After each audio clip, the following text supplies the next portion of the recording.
त्यावर विश्वास ठेवावा। अमेरिका आणि इराणमध्ये सुरू असलेल्या युद्धामुळे राज्यात गॅसचा तुटवडा जाणवू लागलेला आहे। कोल्हापूरच्या ऐतिहासिक पन्हाळा गडावरील हॉटेल व्यावसायिकांना सुद्धा याचा फटका बसतोय।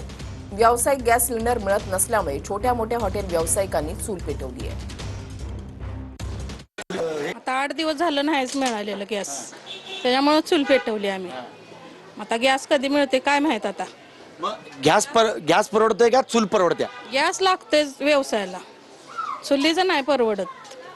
घरातलं जेवण बिवण करायला चालतंय चुलीवर, इथं धंद्यावर नाही चालत। चुलीवरती अशा पटपट भाकरी होत नाही, पण गॅस आल्यामुळे चुलीचा जरा त्रास होतो।